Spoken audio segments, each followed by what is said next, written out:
You're muted, JT.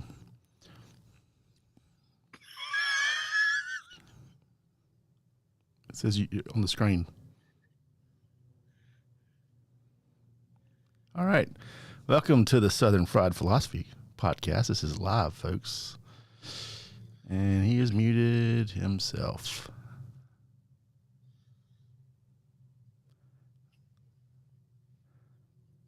All right. I'm going to, why don't you dial back in, bud?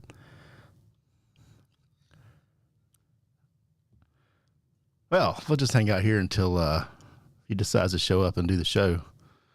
Real professional, right? All right. Let's try that again. You guys got me? Yeah, we got you now. Now we hear you. I did nothing. Is that because Kentucky's losing? You had to mute yourself? Is that what's happening? Probably. Yeah, 13-10. Ooh. Boy. Okay, take it All right. from the top. Hey, we want to say shout out to our sponsors: Watchman Cigars, Red Hill Brewing, Crave Bath and Body, and Level Up Logo. Listen, guys, it's getting to be summertime. You guys are getting ready to go on the family vacations, the cruises, the family picnics, what have you. And, you know, you got that one uncle that just kind of goes off on his own and you're like, hey, where did Uncle Bob go? And then you look over in the corner and he's peeing on the tree. You're like, oh, man, if only we had a really cool designed shirt that we can all wear that says, where's Uncle Bob? And you can find Uncle Bob a whole lot easier. And maybe he's not peeing on the tree. If you just go to Level Up Logo and you get a bunch of custom made t-shirts for your family reunion, what have you. And then you're like, oh, there's Uncle Bob. And then you can just corral Uncle Bob and not have any problems. So if you don't want Uncle Bob to pee on a tree, go to Level Up Logo, call my man Eric, and he can hook you up with some awesome t-shirts, quality product, and at a great price. All right. That was a lot. 15 to 12. So if you don't know, I'm a huge Kentucky basketball fan, but I love you guys a lot more than, well, not a lot, but slightly more than Kentucky basketball. But they are playing right now in March Madness. So throughout the show, I'll be giving just random scores to vent my frustration. So anyway, thank you for tuning to the Southern Fried Philosophy. Thank you for tuning in to the Southern Fried Philosophy podcast, where it's our take on life, liberty, and the pursuit of gravy, while you, the listener, are invited to come up on the front porch, grab a beverage, and set a spell. We've got a great show lined up for you, as always. This week, we have Justin Wallace. He's pastoring a church in a deconstructing era. So we'll be talking to him about that with our new series, The Pursuit of Deconstructing Faith. But without further ado, I'm not the only point guard going tonight. No, I will be introducing the rest of our team. Of course, we've got Magic Man somewhere in the United States. What up? What up? And of course, the lovely, the beautiful Brian. How are you today? All right, that's what I was waiting for. I knew that was going to be me. You thought I was going to Aaron, but I didn't. And then we have Aaron. How are you, Aaron? I'm good. How are you? I'm wonderful. Thanks for asking. Aaron, where can our folks find us on those socials? All right. We are on Instagram, Twitter, YouTube, Facebook, Instagram, Twitter, SFP Radio, YouTube and Facebook. We are Southern Fried Philosophy. On our website, you can find us at sfpradio.com. We have all of our social media links. You can contact us, leave us a 5-star review, donate to the show, and leave us a voicemail. Leave us a voicemail of like a really funny story that happened to you, maybe. Yeah, let's do that. Yeah. Maybe people will leave us voicemails. This week, the topic is a funny story, something that happened to you. So click on the little microphone at the bottom right-hand corner of our webpage at sfpradio.com.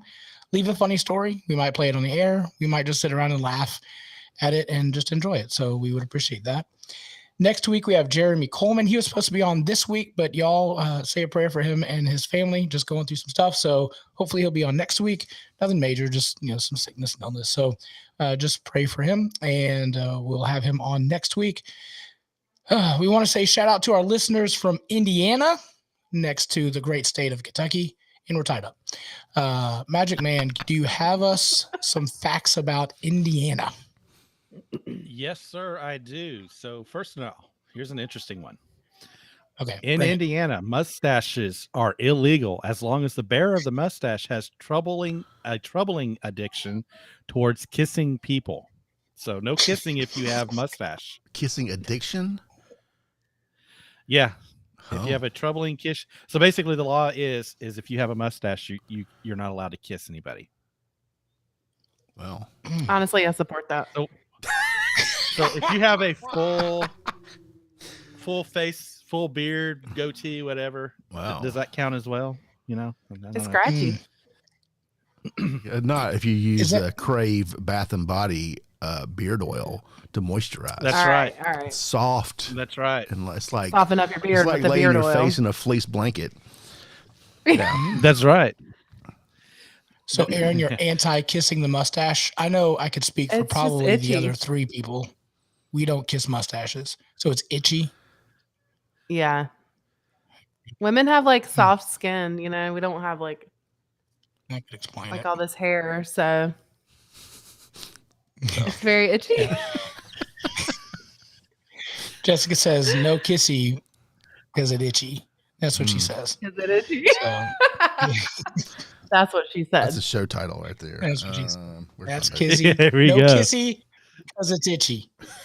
All right. Yeah. So I got to can shave mean this a lot if of I ever things. get any. I get some sugar. All right. Keep going. Anything else from Indiana? I got plenty here. So Come on. one of the greatest Christmas films was filmed in or based in Indiana. Die Hard? Christmas Story. Mm. That's the second best. I knew that. I knew you were going to say Yeah. that. Mhm. You're going to shoot your eye out. Yeah. Yeah. Yeah. And a bunch of Ralphie. other words that, when he was beating up the bully, we can't really say that. I'm about to say those here if we lose. Exactly. So Raggedy Ann dolls were invented by Marcella Gruel. Boy, I'm butchering that name and I apologize. Marcella Gruel of Indianapolis. And they created the doll back in 1914. And then here's a few. Lastly, I've got a few famous names, a few famous folks from Indiana. First one is Okay. Garfield was created in Indiana. His creator, Jim Davis, is from Marion, Indiana. Okay. Of course, we got Michael Jackson and the Jackson 5 from Gary. Of course, our former Vice President, Mike Pence, also former Indiana governor. And finally, the most famous person out of Indiana is the pastor, Justin Wallace. Ooh. I'm gonna say that he probably gives a good run for his money to David Letterman, who's also from Indiana. That's true. That's true. There's that. All right. Well, I'm gonna ask you guys like I ask you every week. How you be doing, Magic Man? How you be doing? I'd be doing pretty good. We are in a new location this week. Did a little bit Ooh, where of we at? drive on this past Saturday. We are in the bustling metropolis. I said that before every place Mhm. announced we're at. We are in Fulton, Mississippi, which is I don't know, about 30 minutes east of Tupelo. And we are Okay. staying at the Witten campground, and we love this place. This is a very nice campground.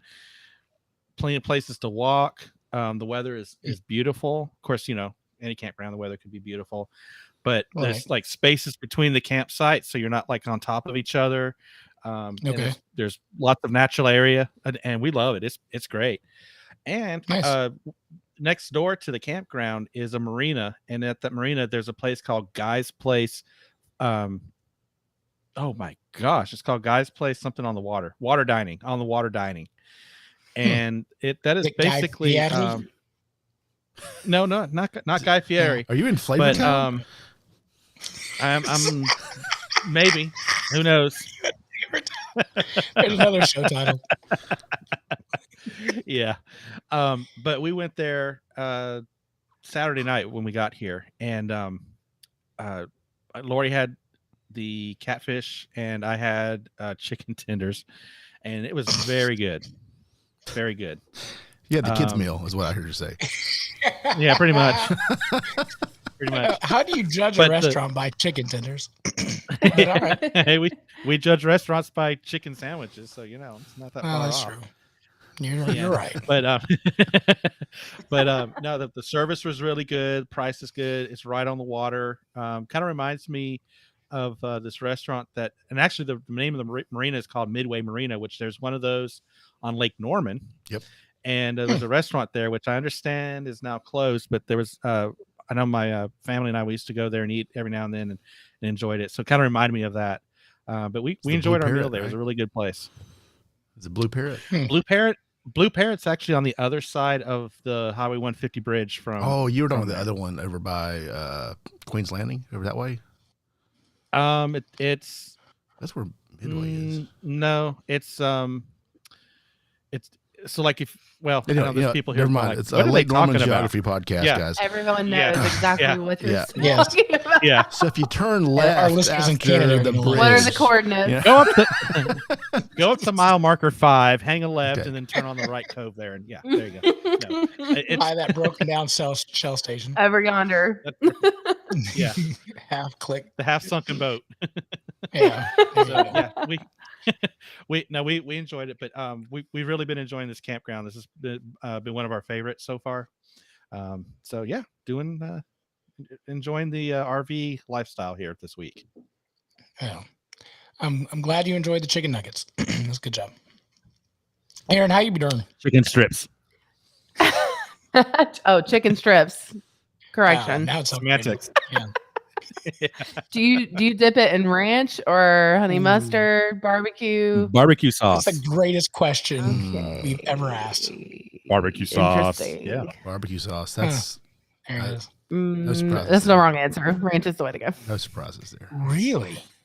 Huh. Yeah, but it has to be the homemade. Listen to Aaron. It can't be Ranch is so if it's like- inconsistent, though. That's the problem. You go and sometimes That's it's what I'm, like, Brian. What am I about to say? okay, sorry. I'm about to say Please continue. that if it's not restaurant homemade, no. Second would be honey mustard and then barbecue. There you go. Okay. That's correct answer. And Brian's gonna say he the does. Polynesian sauce. He loves the Polynesian sauce. Well, you can only get that in one place. So Right. Yeah. my default's honey Not mustard. if you though. bring your own bottle.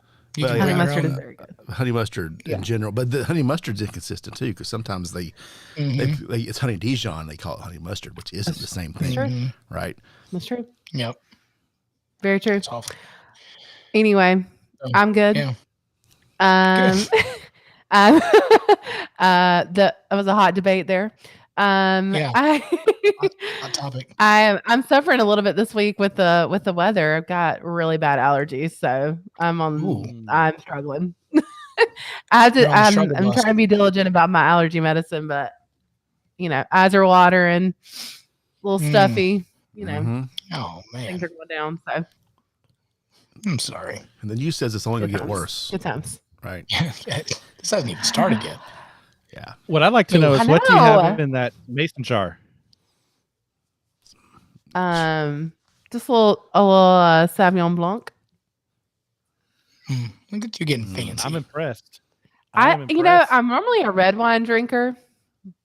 Mhm. Let me go on this tangent for a minute. Okay, Please. so normally I am Yeah. a red wine drinker, and where was I? I was at a restaurant like last week or something, and I was like, I'm getting fish. You know what? I'm gonna get a white wine. Yeah. I'm like, All right. that's the way to go, right? Sure. Fish, Yeah. white wine. Because That's of how the you're fish, supposed to do. but yeah. Right. What did the So- fish have? What did the fish? Yeah. The fish was dead. So I was like, okay, I'll try this. The waitress suggested a Sauvignon Blanc, Breaking and news. it was really good. So I found it at Harris Teeter or wherever, and that's what I've been drinking lately. I like There it. you go. It's Did good. the But I am a cake- red wine drinker. Yeah. What's the brand? Oh, I think it's Josh. Have you had that one? I don't know. I'm a familiar. I think this one's Josh. I've heard of that. They make No, a good I had red my wine first- too. I had my first white wine and it was a Pinot but it was super Hers? sweet. Yeah. What kind of Pinot? Yeah. I don't know. It's in Italy. Because I like don't know. Pinot Grigio is super dry, which is not sweet. Pinot, is there Oh, is it Pinot Noir? Noir? Yeah, Pinot Noir Is is it a red? red, which is a little bit sweet. Yeah. Oh, no, I ain't Mhm. it. I don't know what it is. Well, I had something. It was Did you good. know that Justin- Pinots are like way harder to make than like Cabernets and Merlots? Mm-mm. So it's actually like it's like more sophisticated if you like, can get into Pinots. Oh. I do like a good Pinot Noir. What was that, Aaron? If you can get into what? And then- I said, you're like more sophisticated if you Yeah. can get into the Pinots, Yeah. Okay, you said Pinot, right? Pinots. Producer Brian, how you Not doing? the other thing. Yeah. Not the other thing. Not Okay, the all right. there's other vowels Not- that you could have said. Not the That yeah. was not in my Wordle this week. so weird. Yeah. Wow. So it's St. Patrick's Day, guys. I don't know if you guys knew that or Yeah, not. it is. Oh yeah, I was gonna Today- say happy Morning St. to you. Patrick's We're Day. recording. It's St. Patrick's Day. This is actually a green shirt. If you can take it, looks weird on camera, but it's green. Aaron's got some green. That's about Your it. eyes are green. So, do you guys participate? For some reason, I feel the need to maybe drink too much on this day. I don't know why. If it's a commercial thing. Sure. That's I mean, what you're supposed to do. when I woke up this morning, there was a 4-pack of Guinness in my refrigerator. Right. There's 3 of them in there right now. Excuse me. What? There's 1 left in the refrigerator. Right There now. you go. Okay. Because He's clearly drank the other 3. I had 1 at lunch. Then I put 1 in my beef stew that went in for dinner, which is delicious. It was great. And I had 1 with dinner. Mm-hmm. Right. There's still 1 in there because I switched to Irish whiskey. Oh, little boy. Oh, yeah, I should probably do that. I was like out this afternoon taking my daughter to dance and went, you know what? I want some Irish whiskey because it's There you go. that one day. I got a whole bottle for one day. So we'll see how that goes. Well, good for you. Yeah. We won't hear from Brian tomorrow. It's entirely possible. If he edits the entire podcast tonight, we'll know what happened. Oh no. Yeah. Oh, that's the last thing that'll happen if Yeah. that's not going to happen.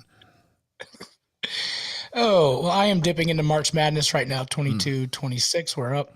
But, if you ever get into this time of year, we'll talk about more March Madness stuff in a little bit. But if you ever get in this time of year, this Thursday is the best day of college basketball because it is on from 12 o'clock until midnight, basically. And it's just all these games that are playing. But what's funny is like this is the only time anybody will ever tune into True TV or TBS. Like this is the one time a year where TBS says, all right, finally people are going to watch our network. And then nobody knows what True TV is. So and all the old people are mad because their murder show is turned off and is watching basketball. TBS has good shows, right? They used to, I think. They have like comedy, like Reruns. sitcom reruns, right? Yeah. Yeah. I haven't I don't know had what they're cable doing in now. like 10 years, so I don't remember. But Right. Well, now you picked up Hulu, so yeah, you can watch I whatever got you want. Hulu explicitly to watch March Madness. That's the only reason Did you I'm get paying Hulu for it. Live? Yeah.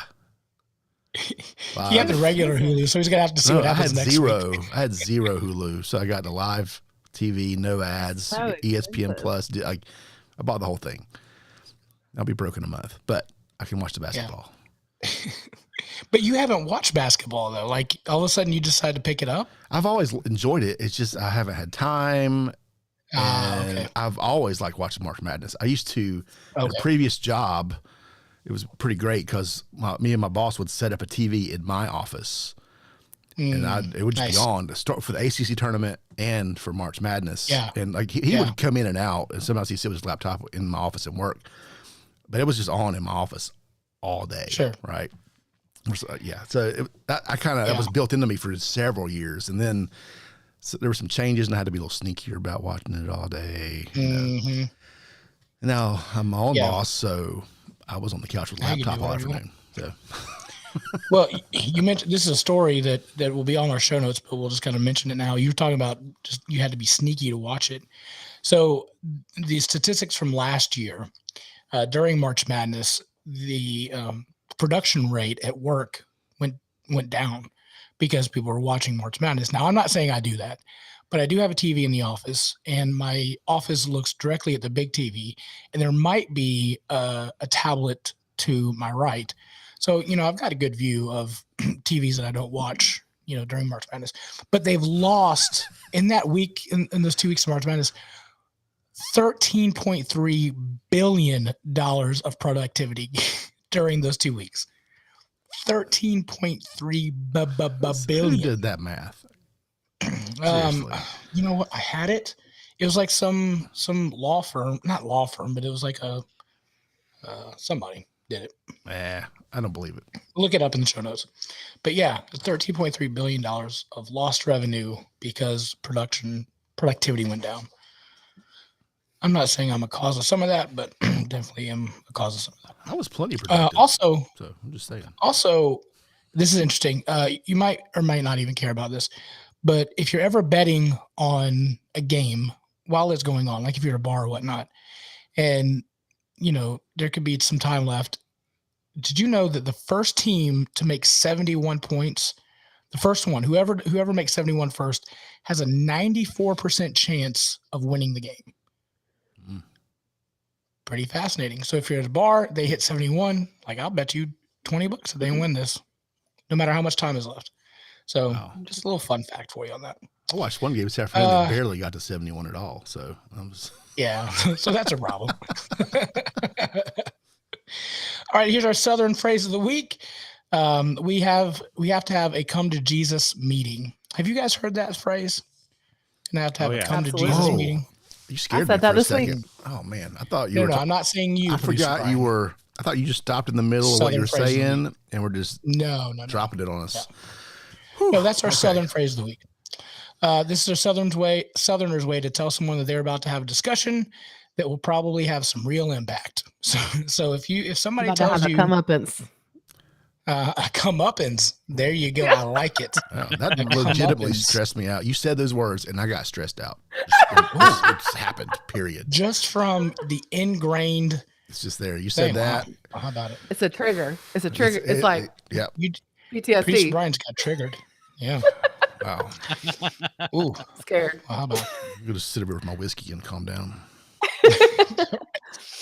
Well, we would talk about the unbearable weight of massive talent, but if you want to skip that, so you can calm down. Real quick follow up. Last week, you guys poo-pooed the movie trailer I read to you guys.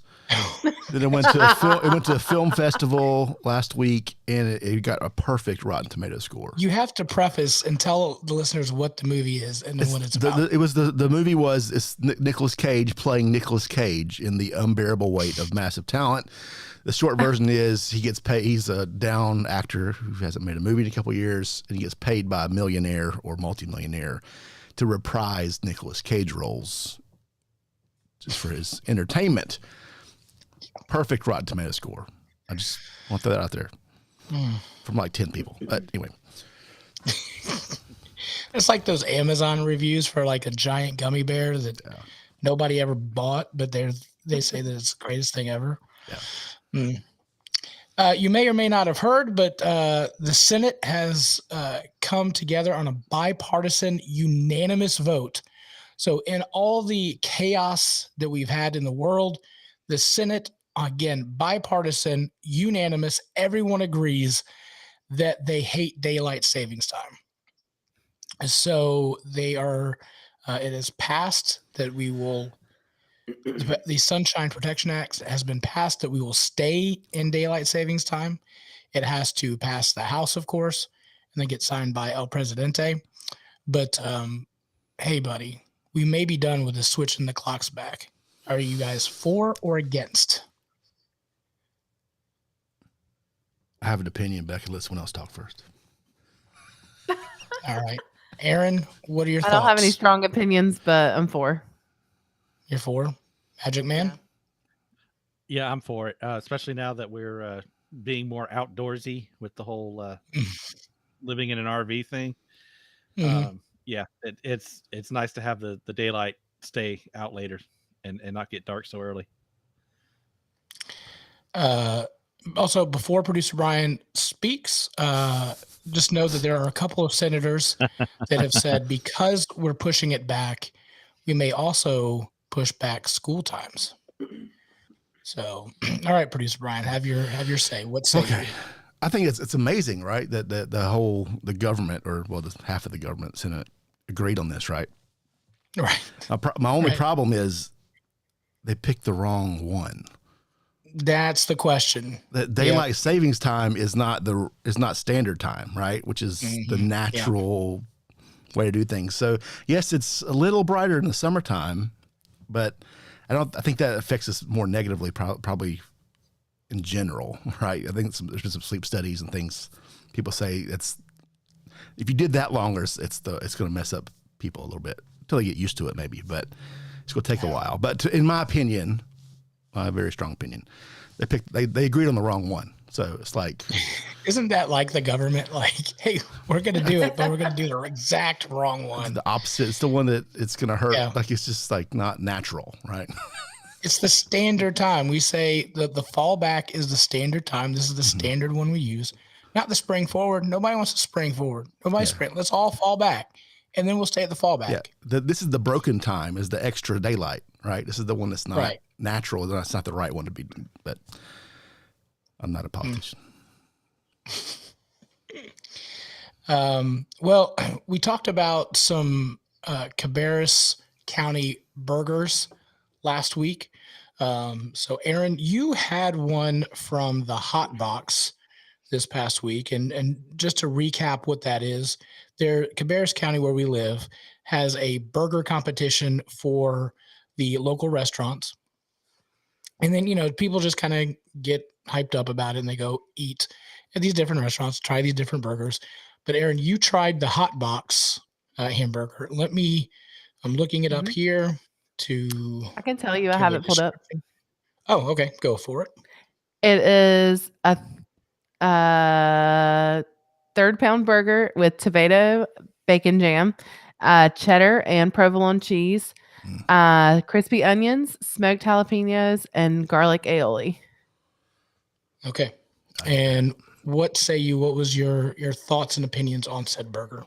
It was really good. It was not super greasy. So it was like very I don't know, like their buns are a little smaller. They do like a I don't know what kind it is. It has these like not a seed bun. I don't know. I have to look it up, but it's like it's a smaller bun. It's not like huge but it's like a little bit more compact, but it's really good. Like it's not like, running down your arms or anything. But it's still juicy. Okay. But it had like that nice crunch from the crispy onions. Okay. And it was really good. You mentioned you like the crispy onions. Yes, I do like the crispy onions. I like a little texture when I eat something. If it's like a crunch or I like that. So yeah, it was really good. The 2 cheeses were really good together. I love cheese, so big fan of that. What was the tomato bacon jam like? That's the thing that I'm like, oh man. Yeah. A little scared of it. Right. Don't be scared. Are you intimidated by the jam? Let it just wash over you. Just the take tomato bacon. I like bacon jam, but when you're throwing that tomato in there, it freaks me out. You really didn't taste the tomato too much. Like it wasn't a very strong acidic taste. It wasn't that tang like tomato does. It was definitely more bacon forward, I would say. Okay. Like not a little sweet, but not tangy. I should call it bacon tomato jam then, right? For the bacon's first. Right? Basically. My wife and I participated in the juicy smoked burger from the Smoke Pit. It was smoked for 30 minutes, made with certified Angus beef and blended with a little brisket fat, then topped with maple bacon jam, which I can get a part of. Sharp American cheese, onion straws, lettuce, and tomato. And we 86 to the lettuce and tomato because that's just pointless. So, but it I put was vegetables delicious. in my burger. Yeah, why? I'm not trying to eat a salad. What the hell? So, I really enjoyed that. Fantastic. The brisket fat was perfect. It was juicy. It was falling apart, but it was on top of a brioche bun, which made it a little bit more sweet. Absolutely delicious. So I enjoyed that. It looked really good. I saw the pictures. Yeah, it was legit. So one thing, speaking about food, the NCAA, again with March Madness, they are playing in tournaments all across the country, and in stadiums. So it would be like, in this case, in Buffalo, New York, the KeyBank Center, wherever that is. But it's just a big stadium where they can play sports and have concerts and whatnot. But they have a special partnership with Delaware North, which is the food vendor there. And so they've got some items that on their menus specifically just for March Madness. Again, it's in Buffalo, New York. I'll go through a few of these and see if you like them or not. And this is the Stinger on Weck. It's hand-carved top round in a chicken tender tossed in buffalo sauce, topped with house-made blue cheese and horseradish cream on a Kummelweck roll. Does anybody know what a Kummelweck roll Gesundheit. is? Bless you. Yeah. A what? Kummelweck roll. I have Never no heard of idea. Anyway, so there's that buffalo chicken nachos, burrito quesadilla. That sounds good. Reuben patty melt, an ice cream taco, 3 scoops of buffalo ice cream topped with caramel, chocolate sauce, chocolate chip cookie pieces, M&Ms, whipped cream, sprinkles, cherries on a house-made waffle cone taco shell. Okay. I don't like that doesn't sound good. But then here's the other one is the colossal lobster roll, traditional lobster salad with bib lettuce on a freshly baked house-made roll, which sounds normal. But then it says it's only available in the suites and it serves 12 people. That is a colossal roll right there. 12 people. Good gravy. 12 people. That's like probably $200. Yeah, easily. At least. Because even just the food truck one down here for one of them is $27 or something like that. It's ridiculous. There's a picture of that taco on here. You see that? Mm-hmm. Is that what that is? Yeah. If you scroll down, yeah. Yeah. How about you? It kind of looks disgusting. The ice cream taco. I would not eat it. Anyway, I just thought that was interesting that, they have special food at these venues for the March Madness. All right. So you said the guest is here. Is that right? We have a guest.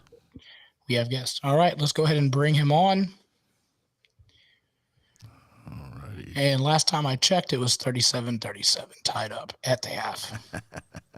All right. Guy's gonna have to end this podcast early tonight. Hello, sir. Can you hear us? I don't think he can hear you. That's not good. Hello. Hello. Uh-oh. That's not bad start. That's not good. What if he doesn't know that he's on? He starts picking his nose. That'd be fun. Can you hear us? Tell me, can you hear us? You want me to text him? I've been texting him. He's not responding to text either. Guys, watch on. Hey, Oh, wait. Did he leave? he just punched the camera. You see that? I was too busy texting He him. just punched us out. There he goes. Man. There he is. Can you hear us? Wow. Oh, boy. Well.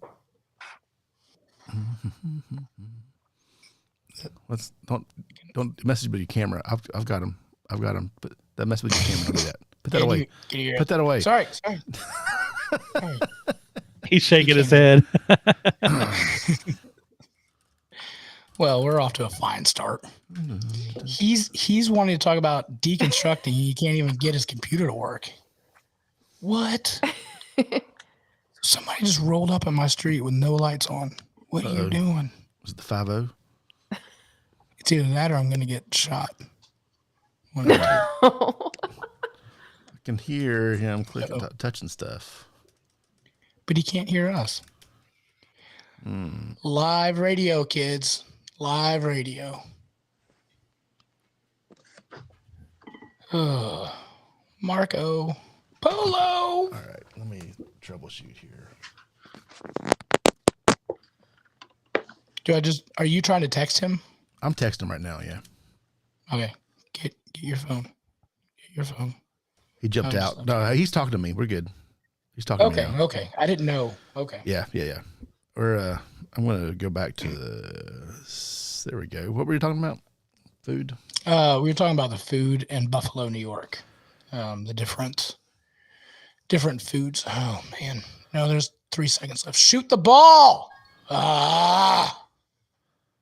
on. He's in the green room. Let's do. Jeez. Let's try this. 37 tied at the half. This is ridiculous. You got us now? Yeah. All right. There it is. Having a great night here.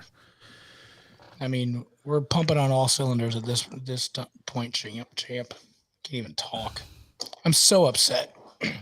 Are you seeing this score? Me? Yeah. Yeah. Yo. I told them, I said, we're gonna have to cut this thing short. What's it like pastoring? All right, that's our time for tonight. We're out. I'm just kidding.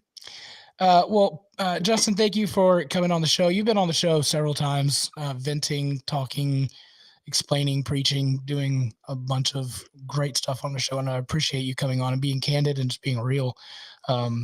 So thank you for doing that. Thank you. Yeah, man. So we're talking about deconstructing faith, and I want to be very clear, especially with our last guest as well, just being very clear that this isn't just throwing out the baby with the bathwater, throwing out the Jesus with the church. This is just a fancy word or a term for really diving into your faith, not just going along with it as your parents have told you or taught you or your Sunday school answers, but really diving into these tough questions of, how do you wrestle with God? What's it like if you have questions about the Bible, or you see one thing in scripture where it's not quite lining up, and then how do you reconcile that? Or are people just throwing it away and just walking away because A and B don't match up like we think it should? So deconstructing faith isn't a process of throwing away your faith. It's the exact opposite. Is how do you make your faith stronger? And so, at least for some, I think for others, they question and they go into it and they don't maybe do the hard work, or they find something that is irreconcilable for them. Reconcilable, that's a better word. And so they can't make that connection and stay to their faith. But Justin, you know this way more better. You know this better than I do. So let me know your thoughts. What is deconstructing for you, and how do you see that playing out in the story of pastoring a church, or even in your own life? Yeah, man.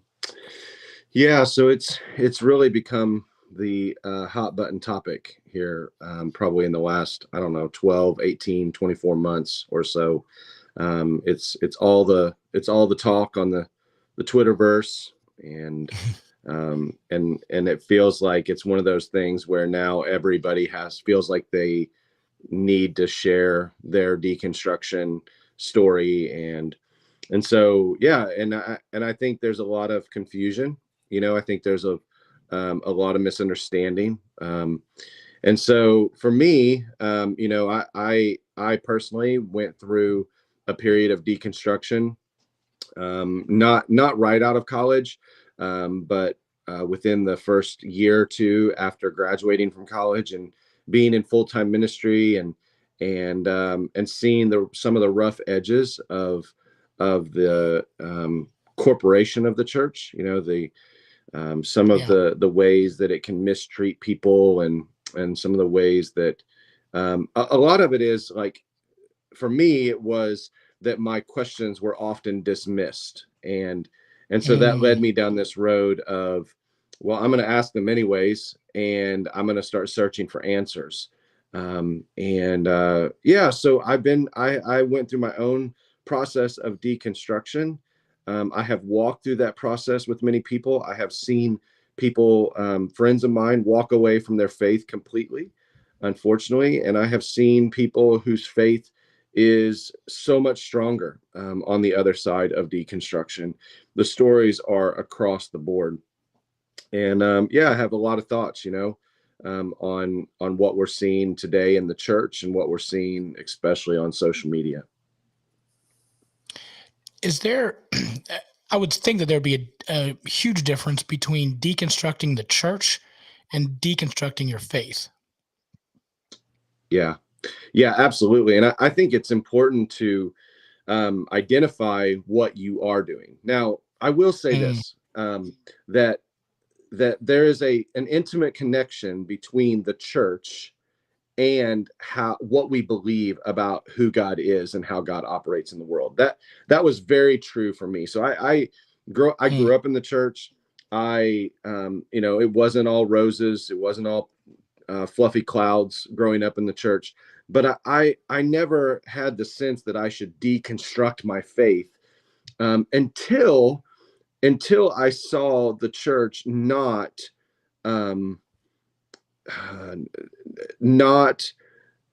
bear the image of the God that they proclaimed.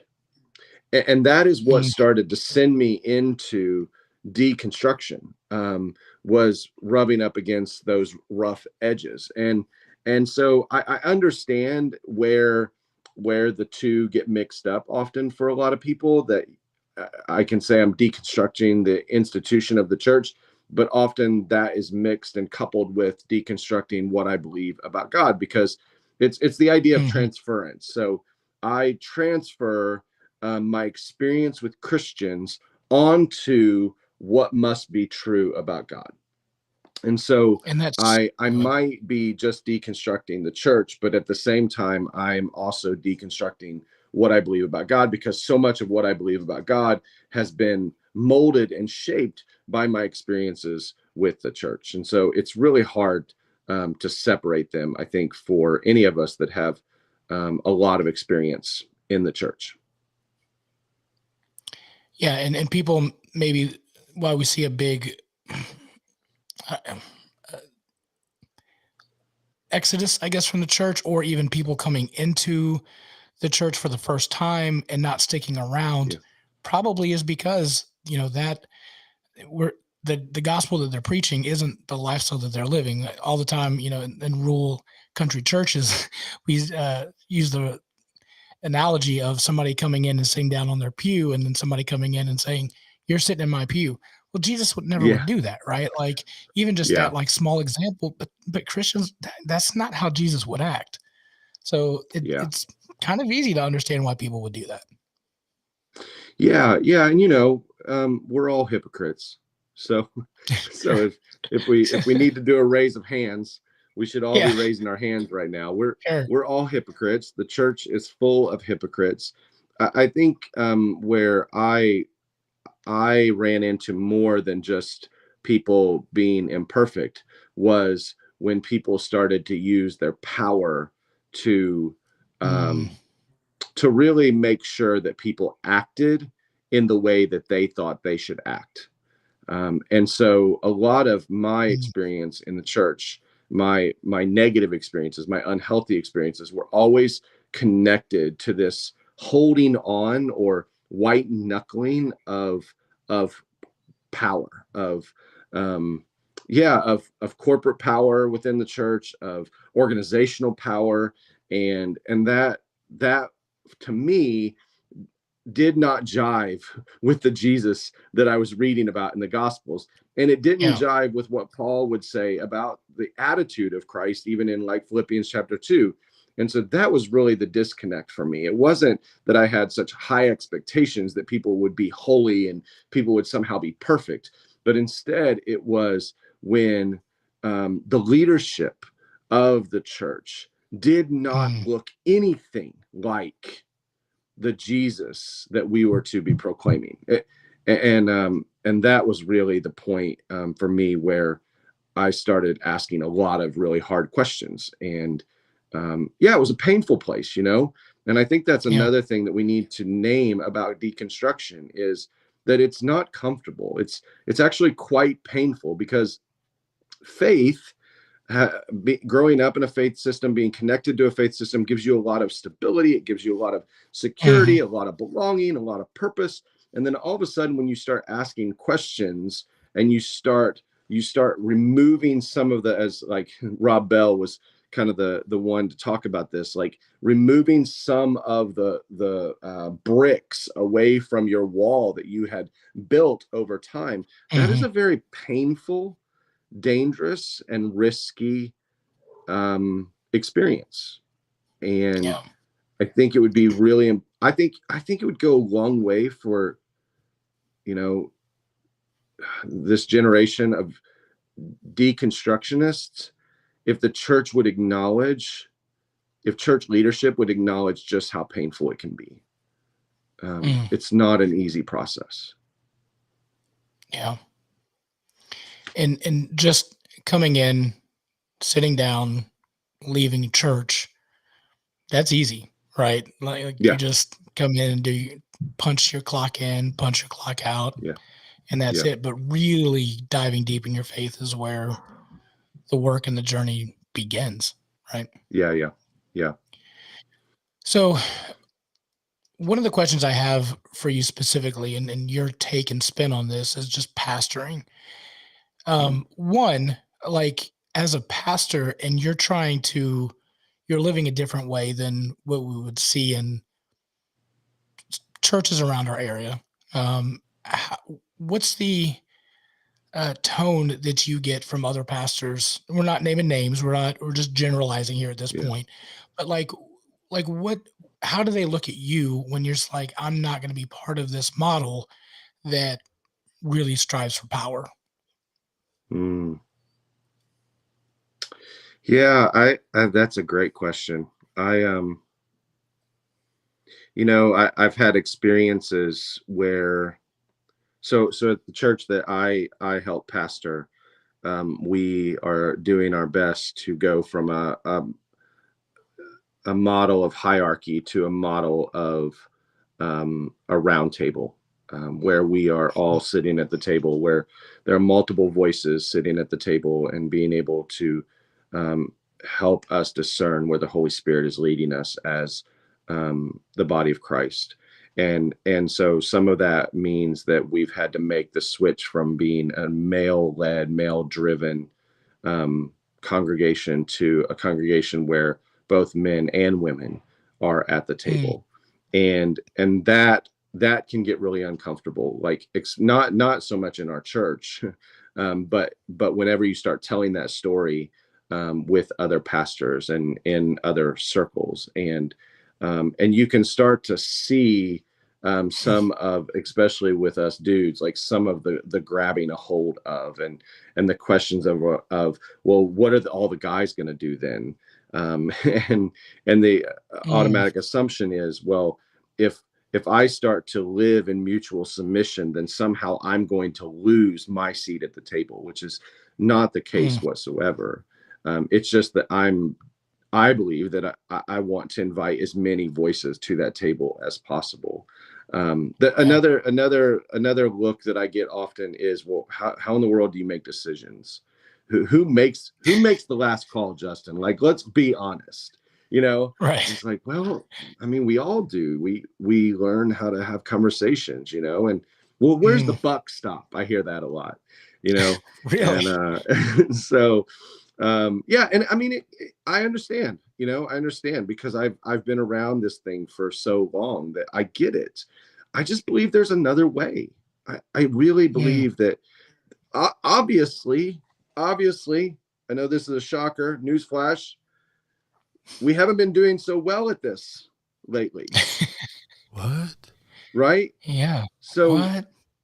maybe we need to review and Yeah. ask, are there some adjustments that we can make? And maybe we need to listen to some of the questions and some of the challenges of the crowd that is deconstructing, whether it's deconstructing the church or deconstructing our foundational beliefs that we have held to for so long, maybe we need to listen, and maybe we need to enter into the conversation, and maybe we need to ask, are there some blind spots that are going to make it really uncomfortable, but we can at least take a look and we can at least have the conversation.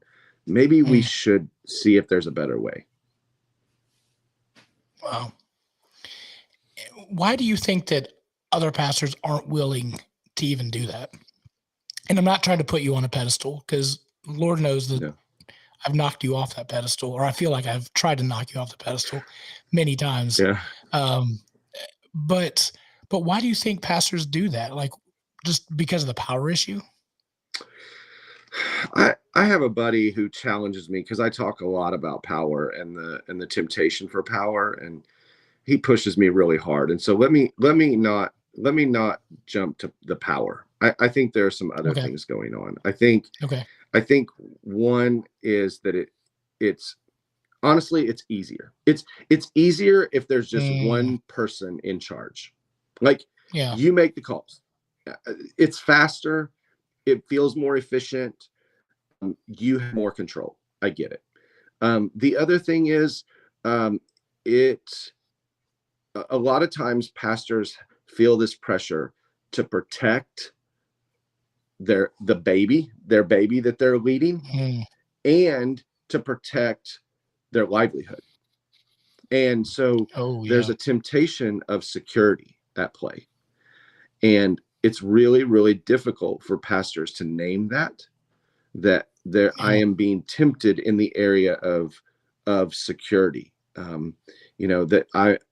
What happens if I start to rock the boat? What happens if I do start asking tough questions? What happens if I do move to a model of leadership where we're all around the table and someone does disagree with me? Like, what happens if that takes place? And so I think there is a massive temptation of security.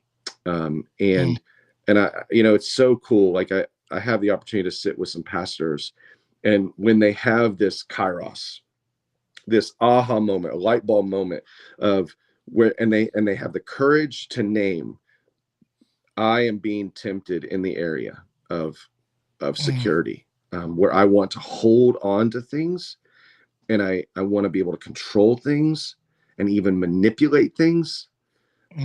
That's a big moment. That's what we would call in the Christian faith a moment of an opportunity for repentance. And so when we repent of that, when we repent of the times when we have fallen into the trap of, like, my security comes from my control and leadership, my ability to manipulate how things work. When I repent of that, then there's good news on the other side.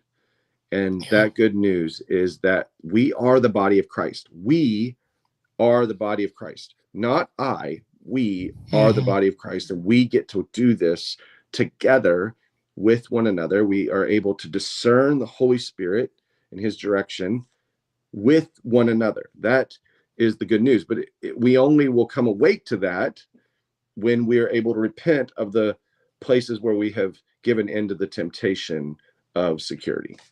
And I think that's a big reason why pastors don't try something different. So, wow. Yeah, it's like we have that CEO model of somebody's up at the top, and then they give the direction to those others, and we think, oh, well, we can run it like a business, so it's more efficient and easier and that kind of stuff. But really, at the end of the day, that doesn't quite work out well for the rest of the body, right? So, no, yeah, I think it doesn't work out well for CEOs either. I mean, that's true. Like, if we would just take inventory and say, how's this working out for people? It's not. It's not working out well for families. It's not working out well for generations that follow. It's like it hasn't worked. And so it's possible that maybe the model that we're replicating is really broken too, and we need a new model. And maybe, quite possibly, the church could lead the way by giving an example of a new model. So, And just to be clear, when I say try to knock you off the pedestal like I did earlier, I think better than that. Just like we challenge each other back and forth. Yeah. So I don't Yeah, totally. I don't put you up on a pedestal, but I also like respect you and honor you. So Yeah. just to be Yeah. clear on that, I didn't want people thinking like I don't respect you or like you. I know, Magic Man, you had a question, and we usually give Ryan one question. So, but he had a good one, so we might give him two. So, Ryan, did you want to voice your question now? Hold on, let me get him on here real quick. Hold on. Oh, there's a Gotta dog. produce. I didn't know this was gonna happen. Here Denied. You mean the producer didn't know he had to produce? It wasn't on my sheet, so I wanted to put that in the show notes that Sorry. Magic Man was Sorry, I going to didn't ask a put- question. I need like Well, he said it in the at chat. least 24 I- hours notice that he's going to talk. Come Yes, on sir. now. Yes, sir. I'll talk to HR about that. Hey, Justin. Hey, Ryan. Hey, yeah. The question I had, so we've had conversations before, and there's plenty of people that we know that have, like we've been talking about on here, they've been hurt by the institution of church, and there is a need for some reform, I guess. The question that I have, it's like, how do we do that but make sure that we don't stray from the truth? Because it's easy to say, okay, we need to change this, we need to change that, we need to change this.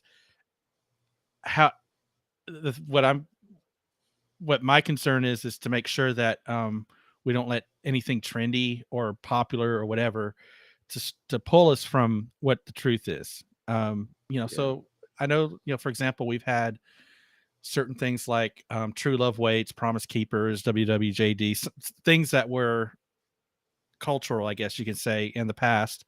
Well, we thought they were the right thing to do, and now we're being told, no, that's toxic. So it's like, okay, what do we do at this point? Does that question Sure. make sense? I know it's kind of all over the place, but No, yeah. how do we keep I our think eyes it on the makes- truth? Yeah. I listened to your guys' last episode with Holzkopf, and it was really good. I have a ton of respect for him, and one of the things that JT and him talked about was having an anchor point. And I think it's really important, even as we deconstruct not only the church, but also our faith, that we have an anchor point. And the Bible calls Jesus that anchor. And so for me, as I deconstructed my faith, as I deconstructed the institution of the church, my anchor point was that I was going to believe that Jesus is who he says he is. Now, that comes with, okay, is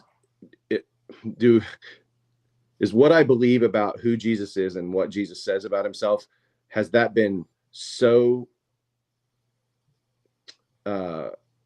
molded by my experience in the church, or is it actually what Jesus says about himself? Mm-hmm. And so I get that. But for me, it was, okay, I am not going to let go of that. Jesus is the perfect representation of who God is. I was not going to let go of that. So for me, that was my decision. And I believe that's why my deconstruction journey did not lead me to giving up on my faith. That was never even an option.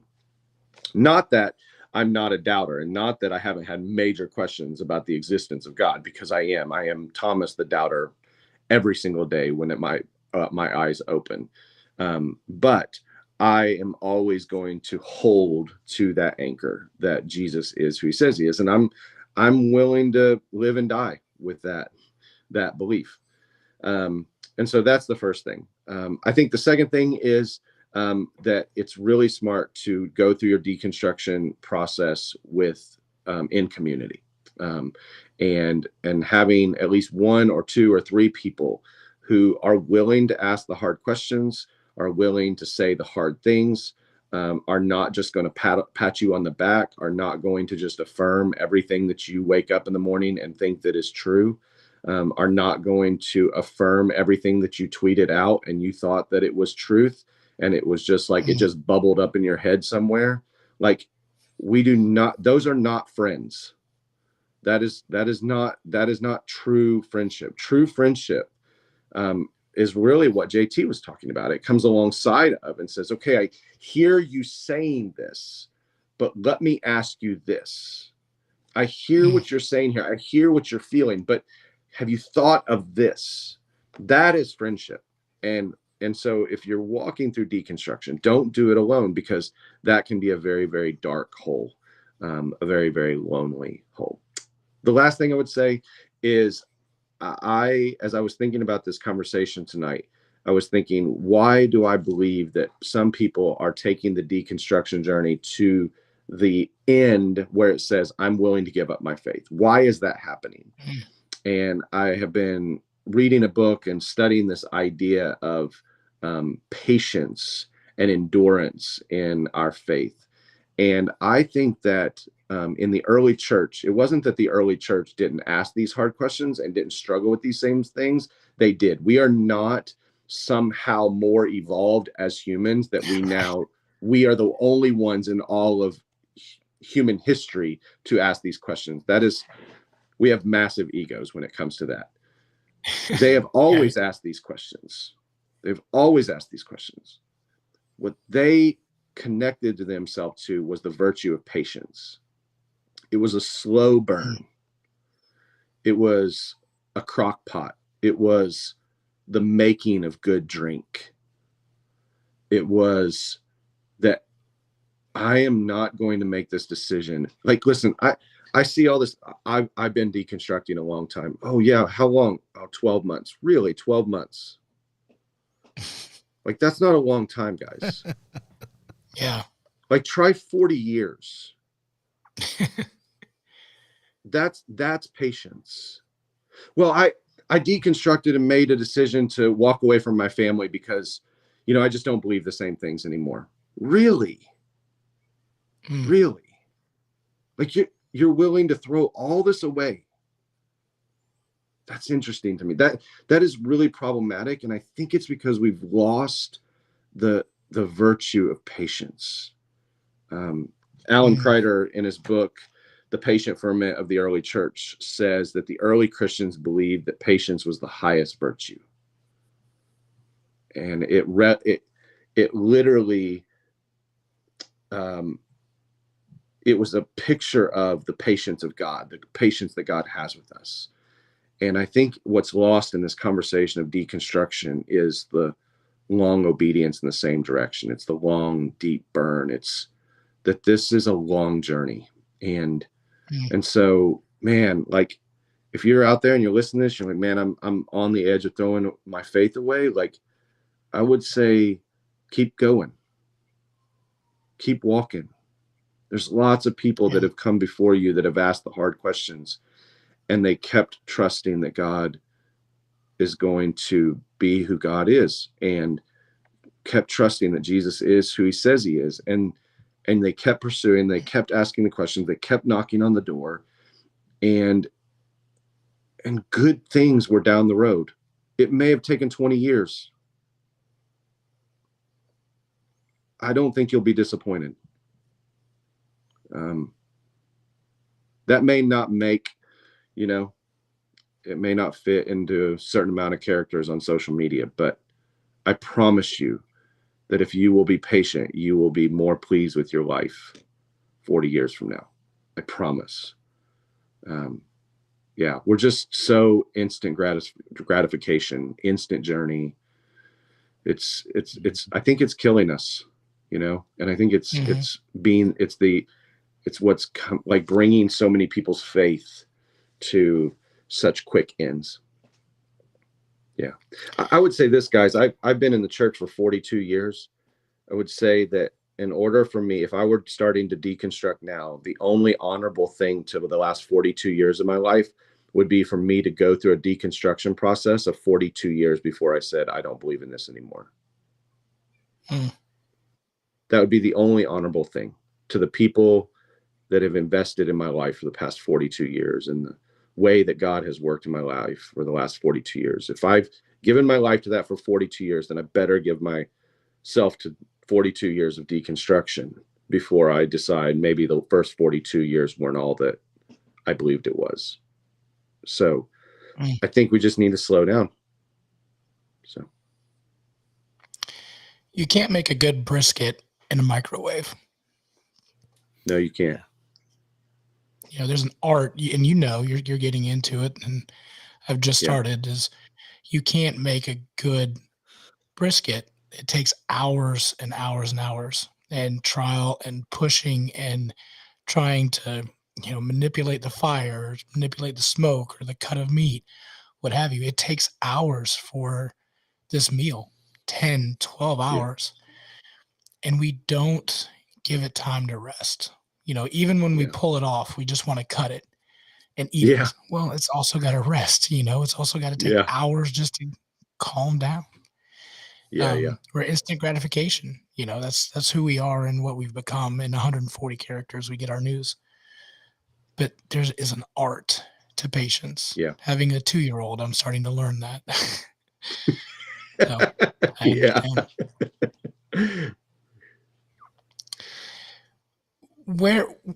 and this will be my last question. If anybody has questions, feel free. But are we seeing this because the church didn't do good enough discipleship earlier in life? Yeah. I mean, I think everything is a result of either good discipleship or the lack of good discipleship. So I think the leadership that we have in our church is the direct result of the discipleship that we have practiced. I think that the model or the way we do things is the direct result of the discipleship that we've practiced. I think that we are reaping what we've sowed. This is the harvest, and so that is, it's pretty convicting, and I think this is where a lot of the pastors that I get to hang out with talk about that it feels like we've gone off map right now. Todd Bolsinger in his book Canoeing the Mountains talks about that we are off map, and I think that there are a lot of women and men out there in the church who are trying their best to dream about and figure out what does the new map look like. The old map of the past, at least the past 50 years, has produced an environment in the church where it wasn't okay to ask questions, where it wasn't okay to doubt, where it wasn't okay to struggle, where it wasn't okay to be transparent. Now we have to be careful not to swing the pendulum so hard to the other side where it says, well, you can just give up on your faith. It's cool.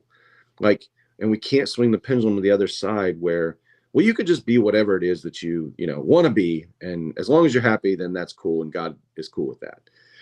And I see that's what's happening is we're swinging the pendulum from one side to the other. And that's it's dizzying, isn't it? It's, man, there's nothing to hold on to. And so, it's the result of our discipleship or lack thereof. And, and discipleship is not something that just happens once a week in an hour on a Sunday. It's not just something that happens by, your pastor meeting with you once every 17 months or whatever it is. It's something that takes intentionality. It's something that takes time. It's something that takes sacrifice. And it's done in community.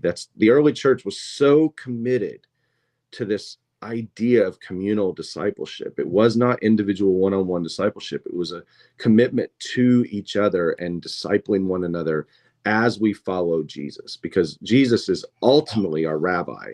So we're ultimately being discipled by him, and we are helping one another on that journey, walking together. Yeah, we need more of that. We don't need more programs. We don't need more Bible studies. We don't need more worship services. We don't need more beautiful buildings. We need more people getting together around the table and asking tough questions and asking, what is God saying? And how do I obey it? That's how Jesus defines discipleship in Matthew chapter 7. You hear my voice and you do what I say. And so, we need more of that. We need that, and we need to give our time to it and our resources and our energy to that. And I think I have hope. I have hope that we can shift the Titanic I do have hope. And I think this is a great opportunity to do that. We are in a time coming out of 2 years of a pandemic where there was a lot of sifting in the church. I think this is an awesome opportunity where the world is in need of hope and direction. I think this is a great opportunity for the church to actually disciple people in the way of Jesus. So I do my best to be hopeful that can happen. Perfect. Well, we'll look for your new book in Lifeway, How to Deconstruct Church. And Lifeway. yeah, does anybody have any questions that they want to ask? Anybody else? I think Aaron's dog does. He's had a lot so to what, say. what Okay. Being annoying. Yeah. What's your favorite bourbon right now, by the way? Oh my gosh, that's such a hard question. I'm drinking Old Forester. Is it what? Yeah, I like Old Forester right now. That's pretty delicious. The 1910. Yeah, that's it. Is that the which one is that? That's the right answer. Blue That's label. the good one. That's the right That's the right answer. That's the right answer. You know what, man? Like, let me tell you, I think God has put some things in my life that have taught me so much about this idea of patience. Gardening, like, you know, I watched that in my family with my grandfather, my grandmother's, like, teaching me that over time. That takes patience. Smoking meat, like you guys, you know, do that as well. And man, I just smoked some ribs a couple weeks ago, and I marinated those things overnight, and that's a commitment, you know, like, and then you smoke them for hours, and they were delicious. And then bourbon, like that documentary, Neat. I watched that. Holy crap. It blew my mind. Right.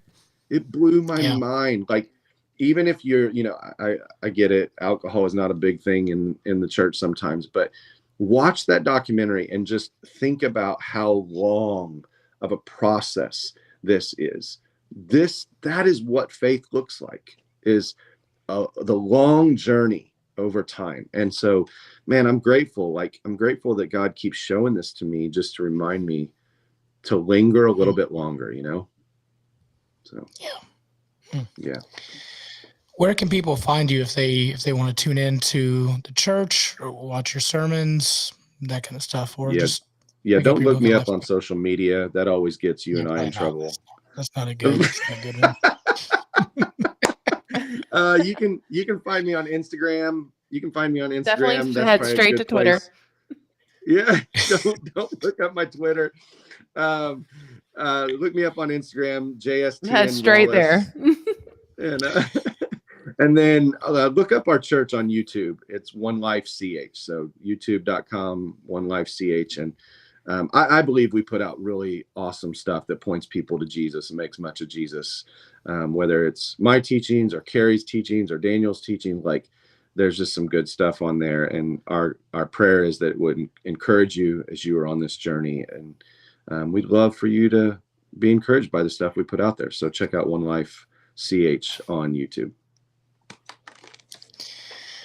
Oh, Justin, and we'll have all of your information out on the bio when the website, or when the episode launches. So you can go to our website, sfpradio.com, listen to the episode, but click on it and all of his information will be out there. So we'll have that there. Also, one last thing. Did you know in your home state that it is illegal to kiss a woman with a mustache? What? Like, whoa, hold on. I need clarification. If the woman has a mustache? The man. Maybe both. But it was definitely the man.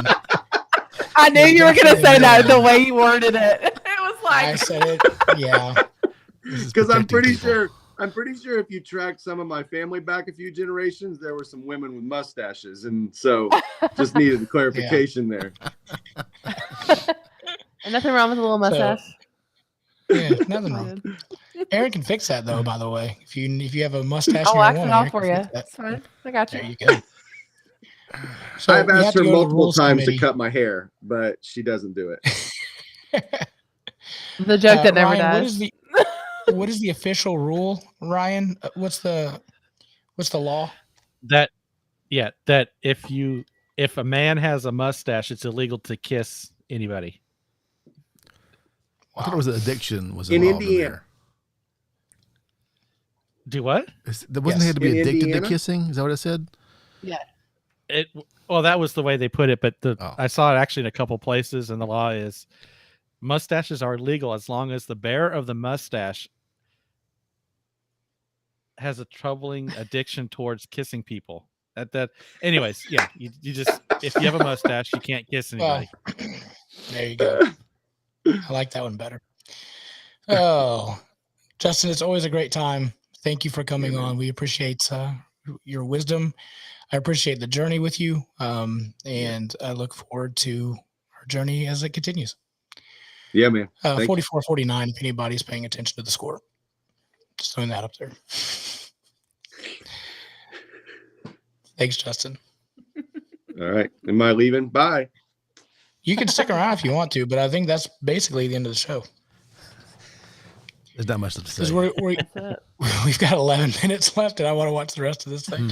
Fair enough. But I think that there's, he's kind of dropped the mic at this point. That's kind of it. Yep. Yeah.